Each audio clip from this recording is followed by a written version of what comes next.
a minute or two before we get started.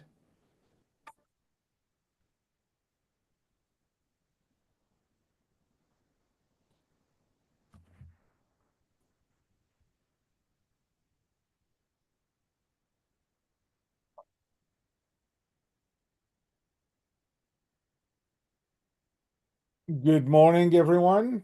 Welcome to the second day of the Startup Symposium. Today we have with us Haas Patel. Haas has a presentation today on AI-powered research and development. We will wait another minute or so before we get started.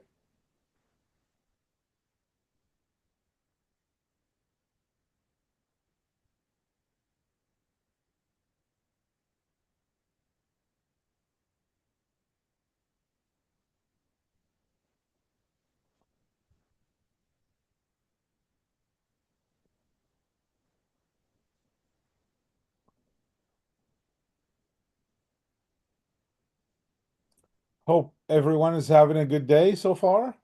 We have a full day packed with AI presentations today, starting at 1 p.m.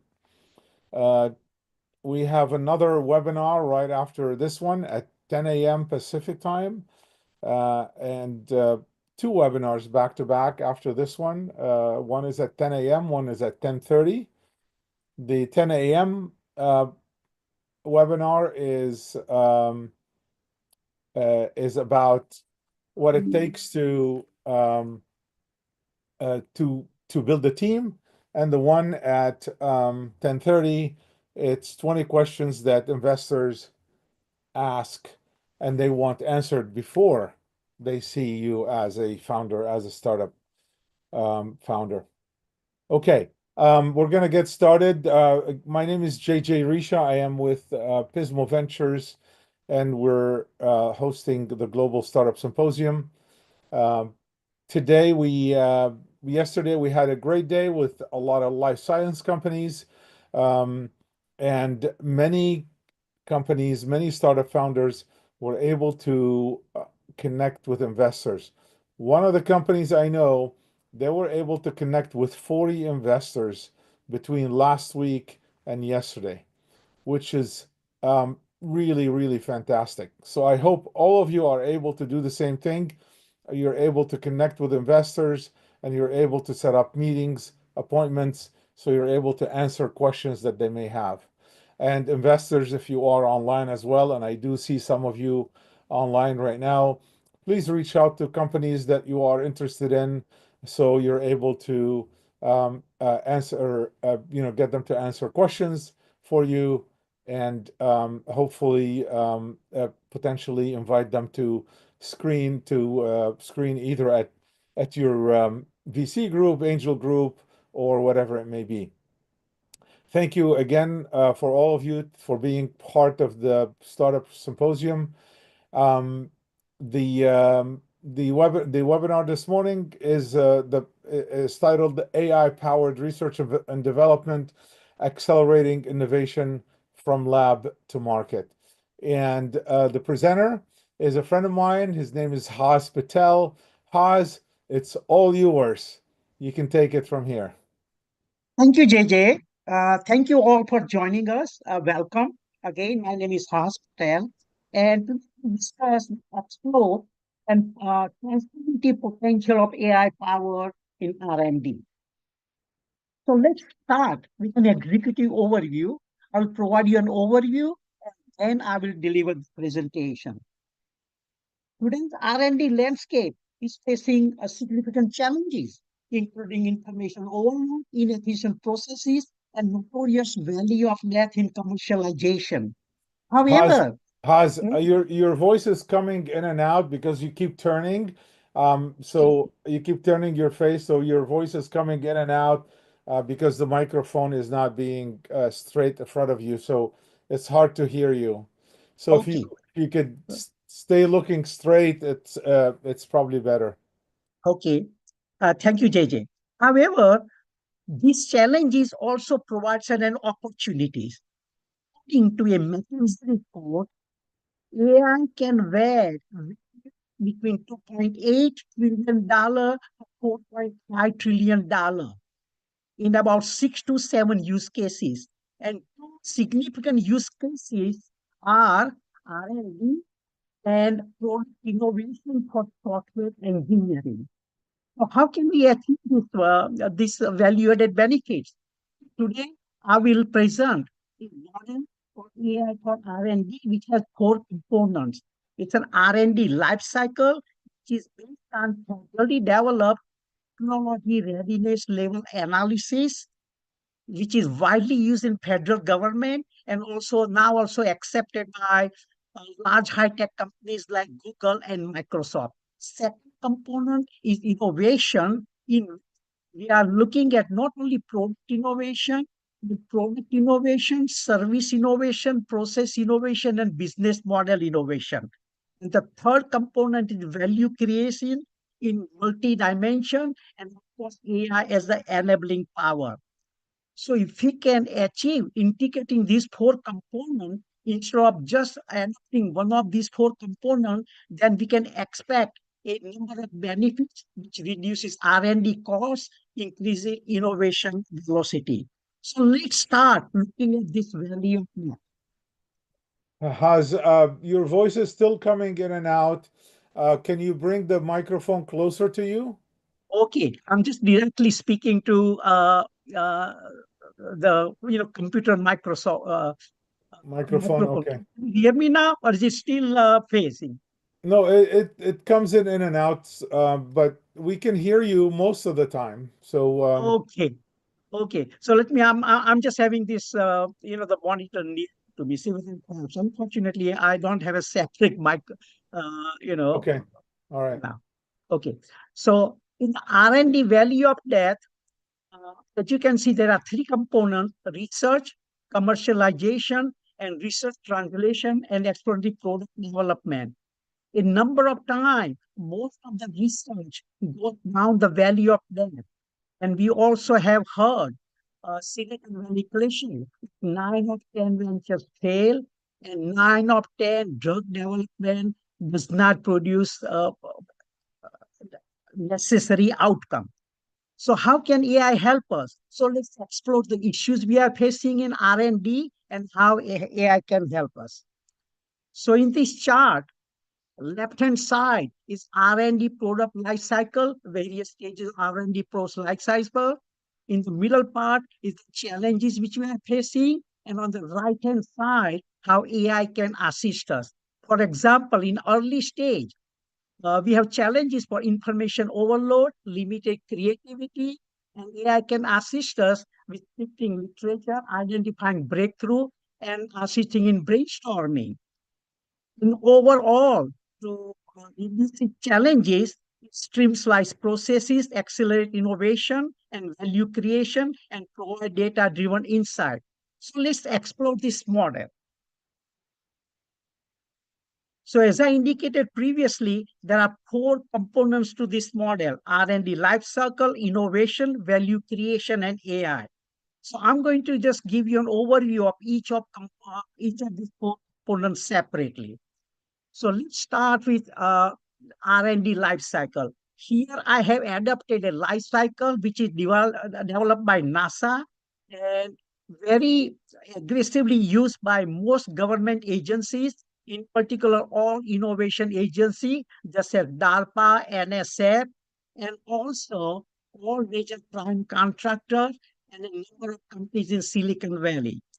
This methodology has 9 steps from academic research to commercialization, and there's an analysis conducted for each stage. Now, each stage has a number of activities. And if you want to learn more about it, I gave a 1 hour presentation at COVID UCI on this topic. Here is the link to the presentation. So basically, the TRL analysis is conducted using a software tool which is available in the open market developed by federal government. And I encourage you all to look at this particular tool. So let's look at the next component. The next component, this TRL, has a number of variants. And two major variants are manufacturing readiness levels and biotech readiness level. The biotech readiness levels were developed by federal government, and MRL developed by Department of Defense. In the following slides, we will also give you some example based on biotech readiness levels.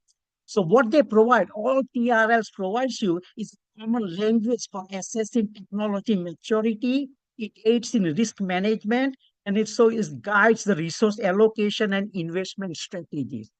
So let's look at the next component. So next component on our four component series is innovation model. So normally, when we talk about developing product, we only look at the product innovation. For a successful outcome in a startup or any project, we need to move from product innovation to service innovation, to process innovation, and business model innovation. So we really define innovation, multimodal innovation is conducting R&D and product development into not only tangible products, but related services, processes, and business model. And also, there should be a different kind of approaches as the type of innovation we are conducting, and we call it the different categories. So let's look at these innovation categories. So I'm sure most of you are aware that there are four different innovation uh, types or elements. One is the radical innovation, disruptive innovation, evolutionary, and integration. Radical innovation results from original thinker developing, boundaries of the human knowledge, so such as the internet and some of the work done in AI. Disruptive innovation, where an industry is being disrupted by Netflix and Uber. Evolutionary innovation is we have the end state is known, but we do not know how we can get to the end state. And integration based innovation is using commercially available uh, technology products called cost and integrating to create new market. Now, the way we integrate AI into each of the innovation is different based on what type of innovation we are conducting, and we'll discuss this topic later too. So next one component, the value creation.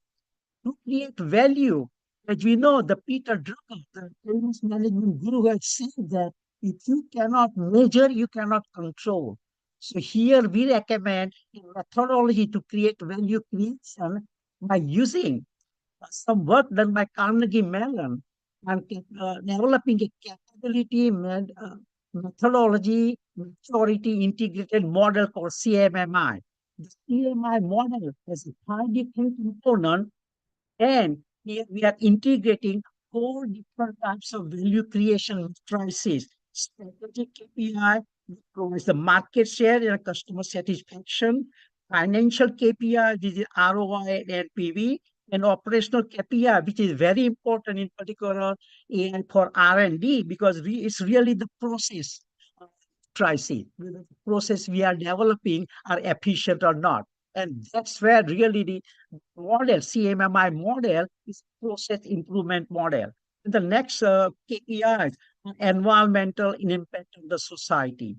So I recommend that if you really need to make sure that the product gives the desired results, you conduct analysis on all four different kind of crises. So let's look at the next component. Of course, next component is a very overreaching component with AI. And here I have decided to add up the definition which is recommended by McKinsey. The reason I have decided to use this definition is companies like McKinsey's and Boston Consulting, they talk to enterprises and also sometimes, medium-sized organization. They may be some of your potential clients. So you need to accept the language adopted by these companies, and most of this definition, the reports are also freely available on that website. So let's look at now what kind of benefit we can achieve by accepting this technology. before we go there, these are some of the major AI technology we should consider in AI for R&D. So if we accept such a model, these are the benefits we can expect from reducing R&D costs, improving the resource allocation. However, we need to understand how to do this in practice. How can we achieve this benefit in practice? So I'm going to give you some case studies in this particular area. So here I have decided to give case studies related to biotech. So as I introduced TRL model before, I indicated that one of the variants of TRL model is biotech readiness levels. So on the top part are the 9 level of TRL, which I discussed with you before. So using those TRL methodology, the biomanufacturing readiness level were developed by U.S. Institute of Innovation in Manufacturing Biopharmaceutical called NIMBLE. They were based on the TRL. As you can see from this chart, under each TRL1, they developed BRL 1 to 9. And in this particular case, they decided to divide these components into biotech concept development, biotech concept demonstration, and biotech concept realization. In addition, they decided to accept three horizontal crises. One is the technology readiness, which is basically TRL, and they also added a quality readiness, which is extremely important in biotech manufacturing, and their operational readiness as to how it fits with the business and facility and workforce. A number of organizations in biotech-related work like HHS, NIH are significantly using these methodologies, and these methodologies are also available for use by any corporation, including startup or small or medium-sized companies. So let's look at three case studies. These case studies were they're hypothetical case studies, and they're designed for each of the three components like concept development, demonstration, realization. So let's start with the concept development. So in this case, something called neuropractics, they had a product called novel gene therapy for Alzheimer's disease. They conducted BRL analysis, and in that one, they use NLP analysis for scientific literature identified promising gene agents under BRL2, AI-powered simulation guided large-scale prototype development, and then BRL3, machine learning models predicted scaling. But so by using NLP and predictive analysis, they accelerated identification of gene therapy candidates, potential production issues. So this was BRL 1, 2, 3 in concept development. So let's look at the next one, which is the concept demonstration, which is BRL 4 to 7.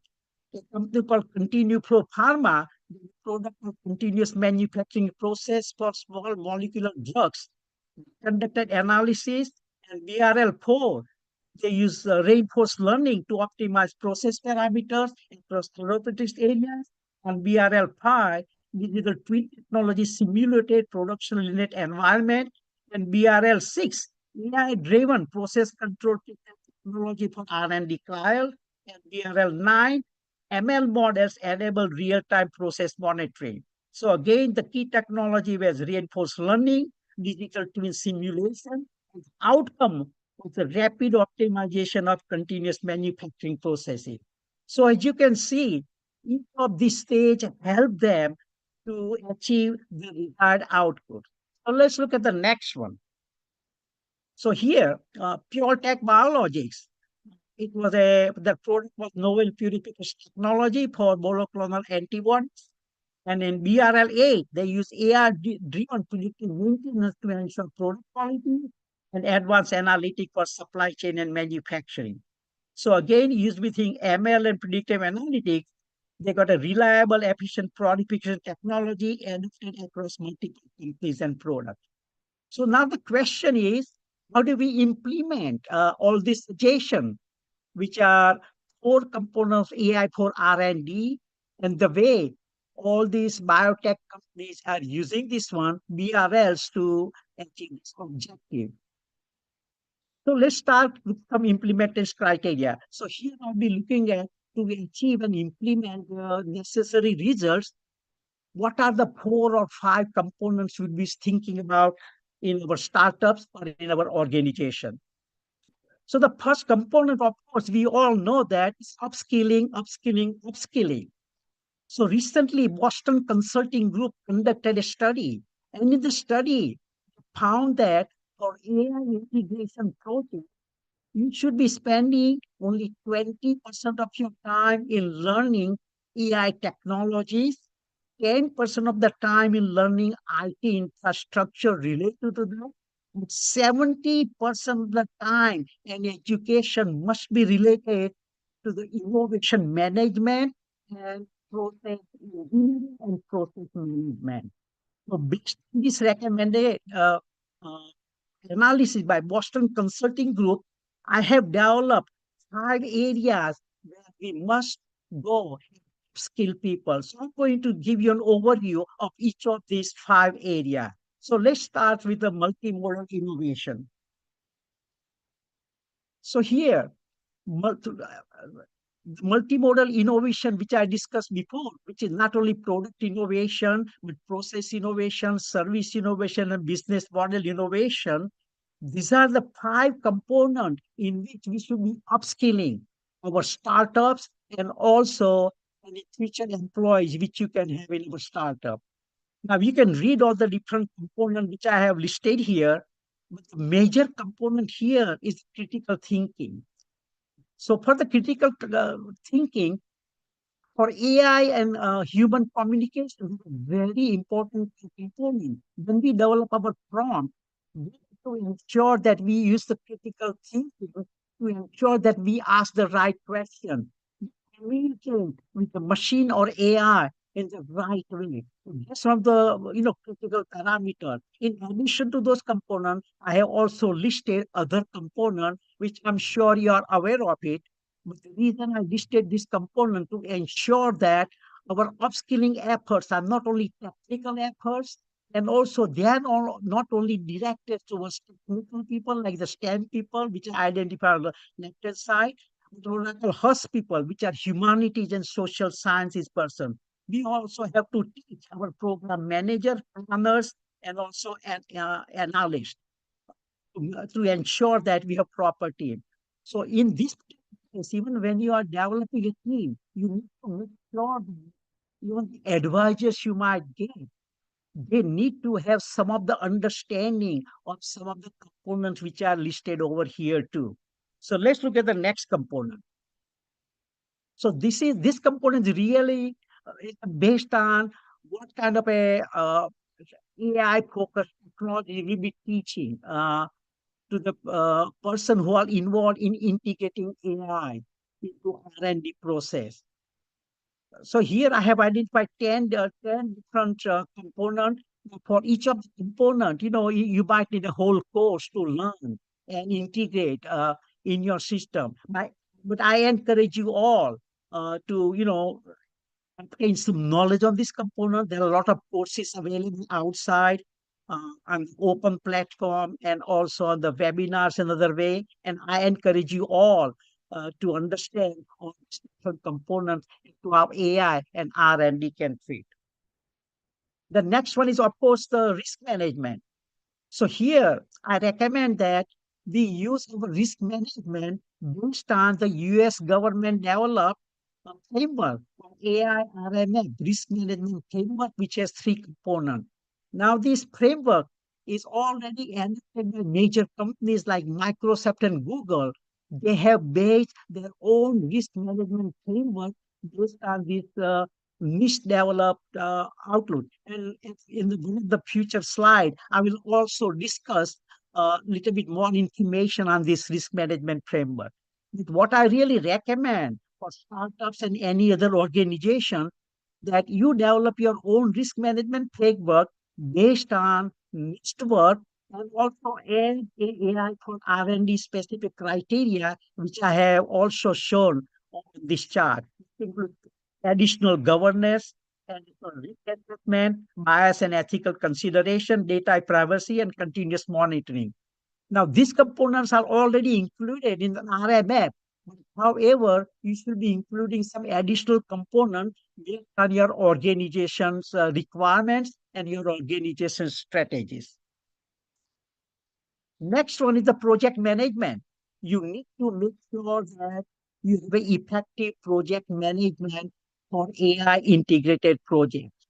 So here, US FDA has done excellent work in developing AI lifecycle. Actually, the report on AI lifecycle in FDA is already available. It's a public information.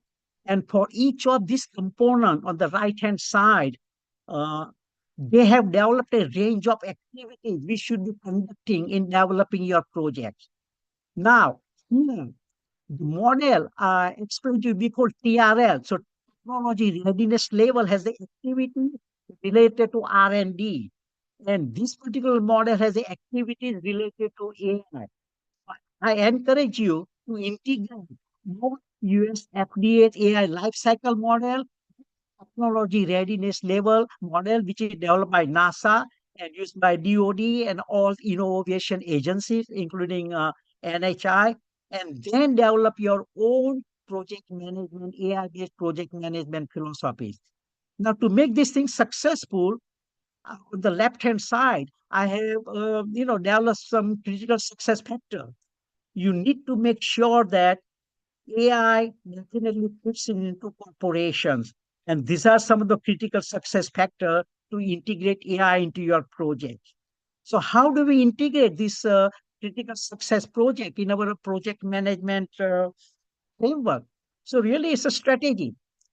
So we need to develop strategy. And here is a suggested strategic framework for AI-based project. So of course, we need to start with our organization strategies, and then you need to do a foundation assessment as to where AI is now. What's the current state of AI? What's the future of AI and AI for R&D and AI landscape? You need to understand overall landscape. And once you understand all the landscape, then you got to develop a vision and opportunity identification and define all the different components which I shown in the following four different steps. Today, I'm only going to discuss the foundation assessment because the next four components are basically, it's really based on the startup, what kind of a startup you have, how much time and resource you have available, and what type of AI you are integrating in your startup. The foundation assessment is common for everyone. So I'm going to give you information on some of the steps you should be learning or taking for the foundation assessment. So before you start AI project, you need to understand as to what is the state of AI. As we all know, it changes quite regularly. Every day we get a new, model coming out and new facilities coming out, new agents coming out. We cannot change our plans based on what happens every day or every week. So Stanford University for the last 4 years has developed what they call an artificial intelligence index report. They call it AI index report, which is normally published in April of every month. Again, this is a free report. It's a 300-page report. However, they have an excellent 20 or 30-page summary. So I encourage you all to look at just download the report and look at the 30-page of summaries. And these are the 10 topics they summarized in the last report, which was published in April. So basically, what they are saying that uh, in the last 12 months, these are the 10 observations they made. AI meets human on some tasks, but not all. General investment skyrocket. We know all this. Scientific progress accelerates, and people across the globe are more cognizant of AI's potential impact. And I'm sure when the next report come out, there'll be more and more discussion as to what we know about uh, multimodal analysis, image and text and video analysis, and in particular agents. So next year, rest of this year, and next year will be everything related to agent. So after looking at the analysis to what's the current state of AI, we need to also understand what's the future of AI. So let's review that. So we all know there's a lot of discussion of AGI, artificial general intelligence.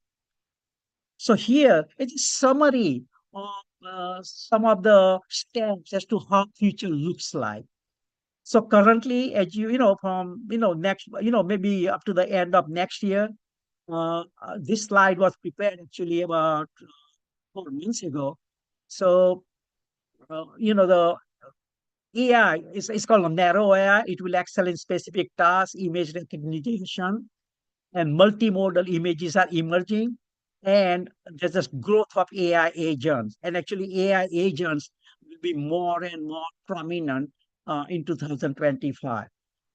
In the next 2 to 5 years, we have enhanced learning and collaboration, where agents will work with each other. There'll be improved learning, and there'll be more creative thinking, and, analysis.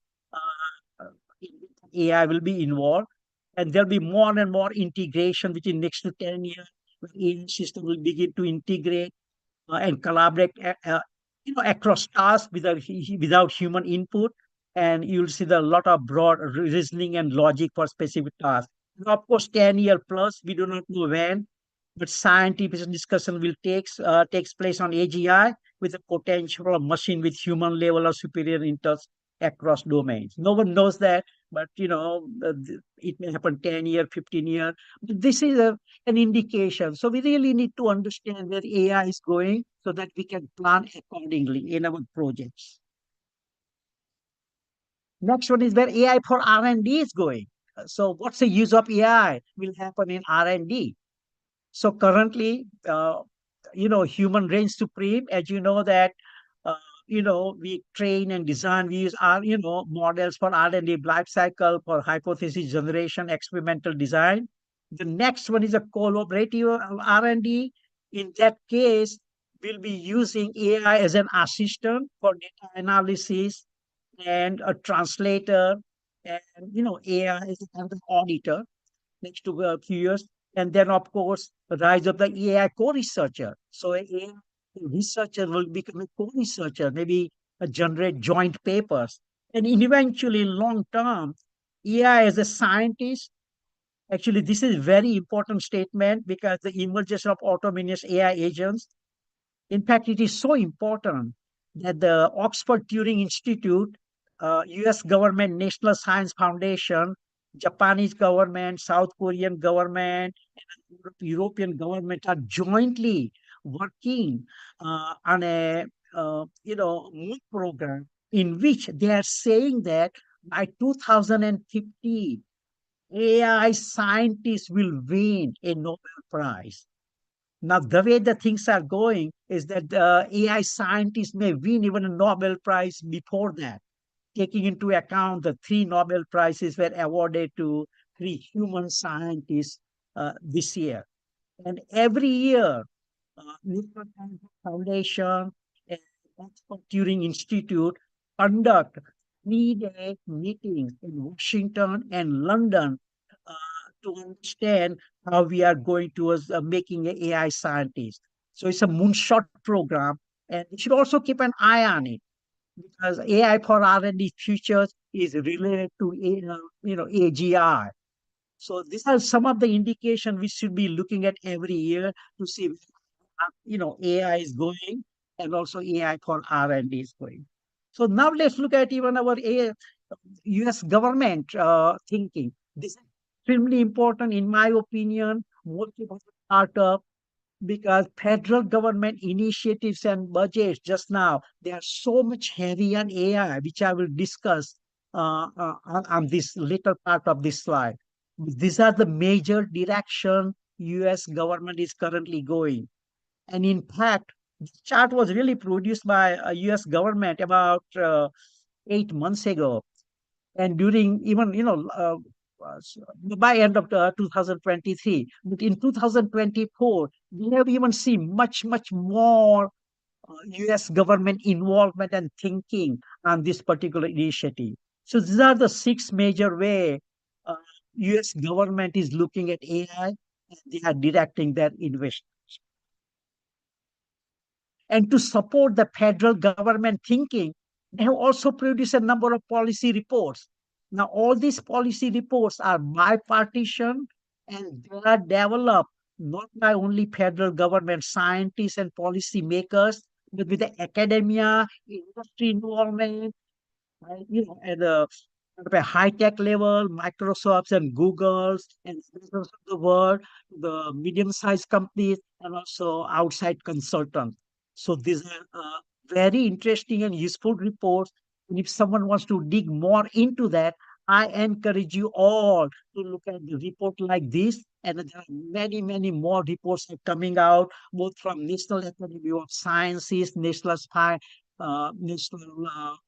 NSF, National Science Foundation, NIH, and a number of other agencies too. So I encourage you look into this report. They are very reasonably easy read. They are business-oriented reports, but they will give you significant amount of information as to where AI is going and what's the role of government. They are funding the report. Talking about funding, National Science Foundation, as we know, they do basically basic research. So that's it, TRL 123. So in the last 3 to 4 years, they have invested significant amount of money in developing 25 AI institutes. Each AI institute has a role in ensuring that AI is thoroughly researched and integrated into the federal government policies, and also AI business are available to the public. The major component of all these AI institute is to ensure that output they develop are shared with industry and also in particular startups. In fact, NSF is a special program. It's called NAIR, which is a National AI Research Program, where they're sharing the information output of not only this institute, with the work done by other institute like DARPA, NIH, another institute. And I encourage you all to at least get an overview of this institute, because some of the output created by this institute, you can commercialize it, you can collaborate with them, so you can get a possible customer within the government by working with some of this institute based on your strategies.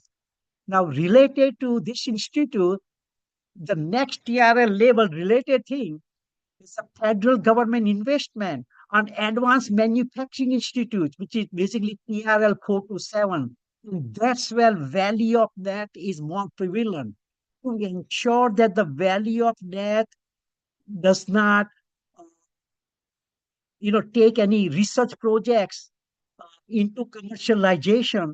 They are developing a range of tools. And here is a list of 17 manufacturing institute funded by federal government.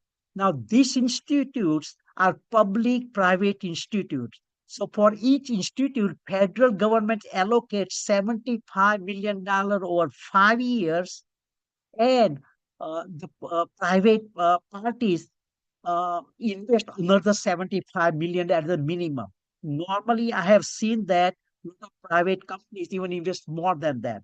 Now, this institute has the mandate to ensure that small and medium businesses and startups become part of it and use whatever work they are doing, and they commercialize it or use their training and incorporate it in the business strategies and plan. In fact, our nearest institute is run by UCLA. It's called Clean Energy Smart Manufacturing Innovation Institute.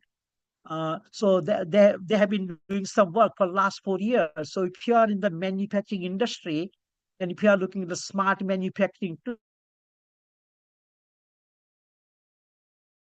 I encourage you look at the couple of other institute.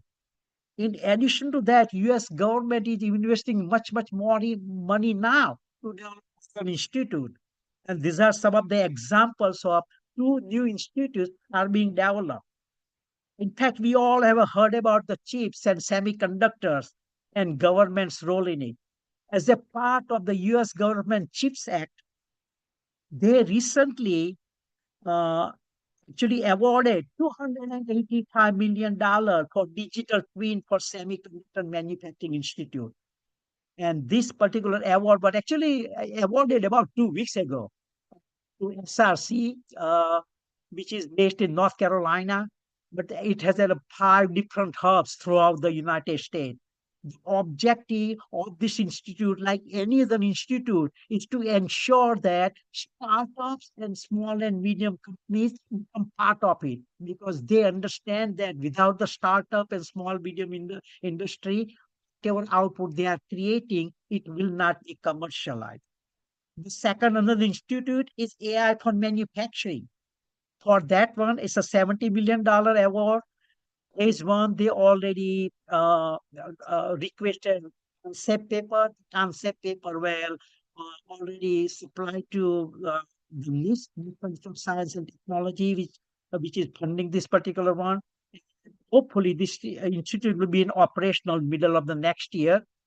5 to 7 company has been selected for the concept paper, and they'll be developing the final proposal. So basically, there's just so much information and funding is available. So next one is AI risk management. As alluded before, federal government is spending significant amount of money looking at the risk management component. In fact, in the last 2 months, they also decided to start some new institute for the risk management. So this institute will, of course, will be managed by academia.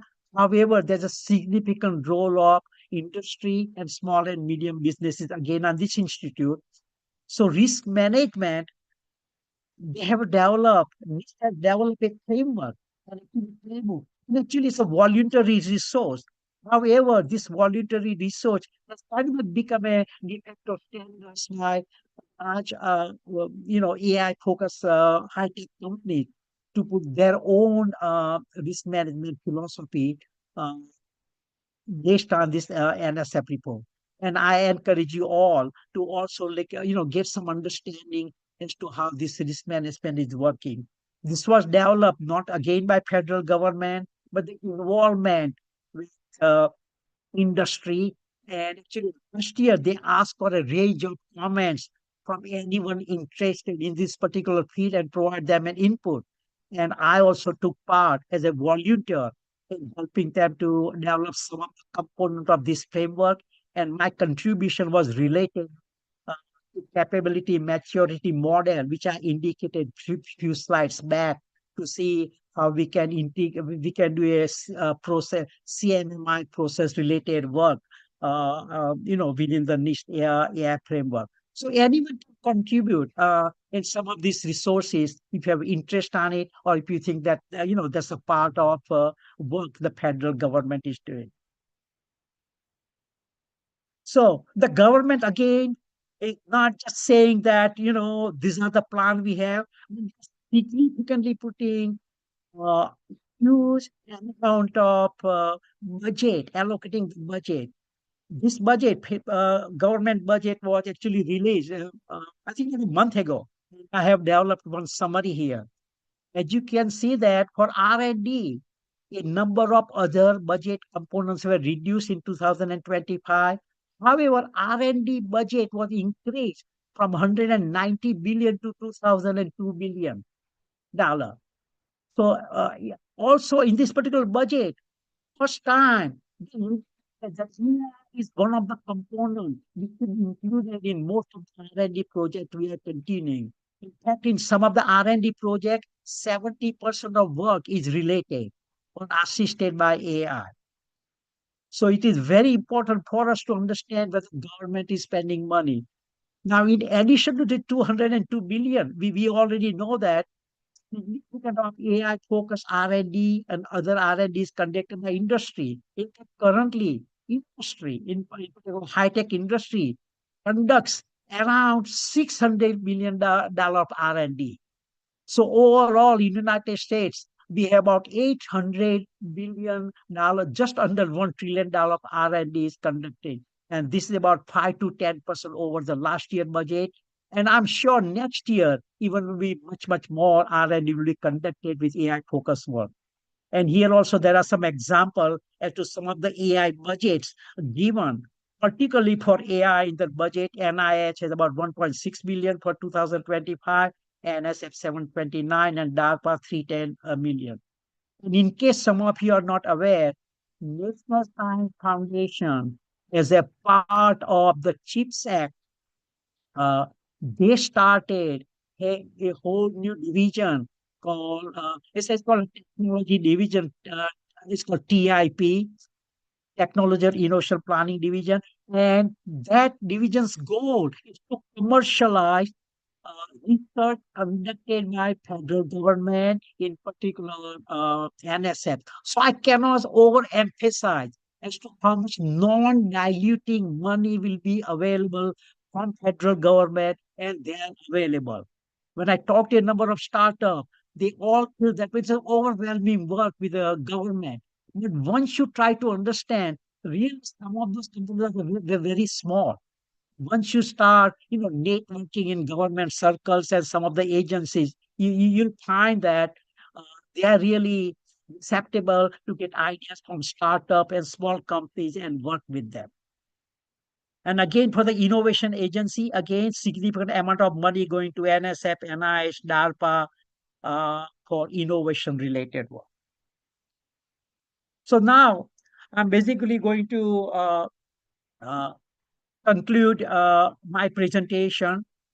And as I discussed, there are a number of challenges in R&D, and AI can make a significant impact on it. During this presentation, I discussed a model where you combine four components: R&D life cycle, innovation, value creation, and AI, based on U.S. government developed R&D life cycle. And to do this thing, we really need to understand, how we can integrate AI into R&D, educate ourselves and the people who are working in our company, develop strategy, plan, and allocate budget. So that's basically end of my presentation, and I have left some time for question and answer. But before I go, a final word.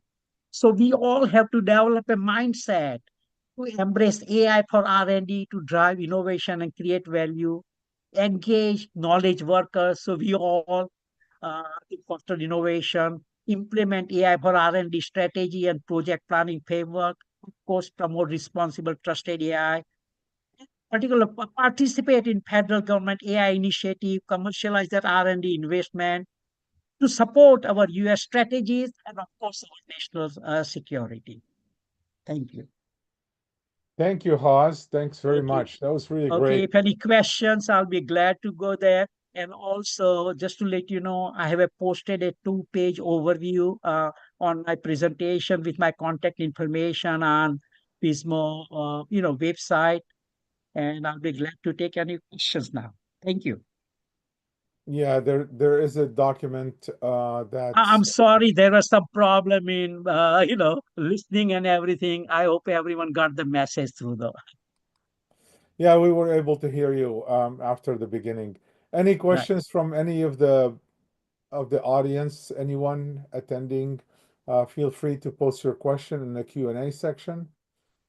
Um, Haas, I guess, well, one question is, um, uh, uh, are you are you seeing or are you expecting that there will be a lot of funding from the federal government into to helping startups when it comes to AI and R&D? Yes, actually, I feel that not only significant funding, but there's a really big push to integrate uh, uh, not only AI but other technology too. Like a quantum technology and everything too into the government processes, and also so instead of normally we have heard about non-diluting programs, SBIR and STTR. In addition to that, now a number of other programs are also developed by federal government agencies. And if anyone has any specific interest, I can give some of the links. So you're welcome to just contact me based on what area you're looking at it. But the best thing is to really start a login into grants.gov. If you look to grants.gov, all government funding, mostly, related to startups and innovation, in available on grants.gov. if you are interested in Advanced Manufacturing Institute, because that's really related to the TRL 427, if you go to manufacturingusa.gov, you'll have so much information on it as to what they are looking at, what the institutes are doing, and how you can collaborate with those institutes. And same thing with the NSF's AI work. So really, you need to understand where to, as you know, government has so many resources. I would say that grants.gov is the major resource to find out, where the money is and how startups can go after that money.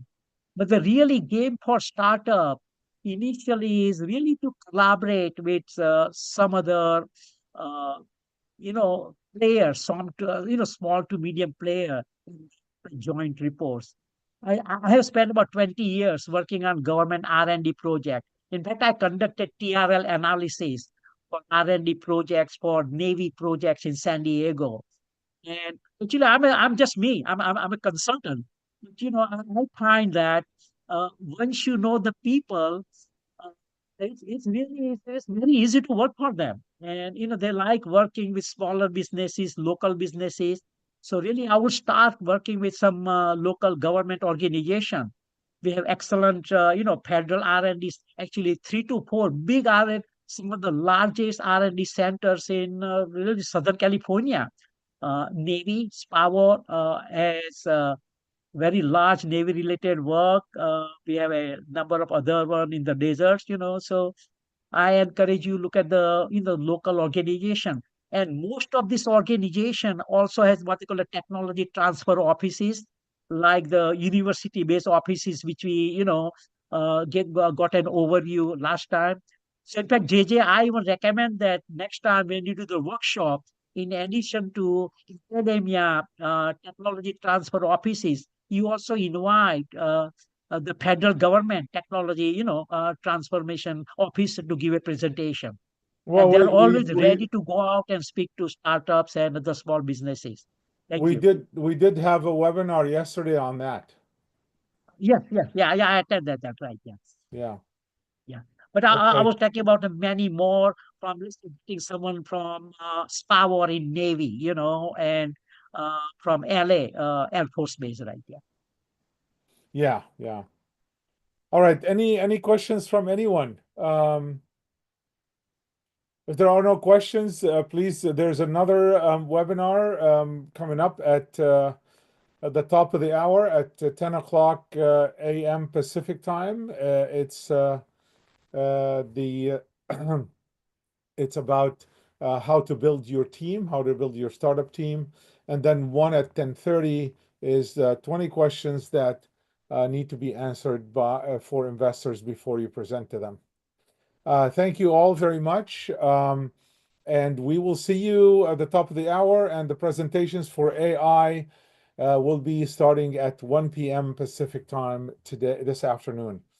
See you all soon. Thank you, Haz, very Thank you. much for a great Thank you. presentation. Much Thank you. appreciated.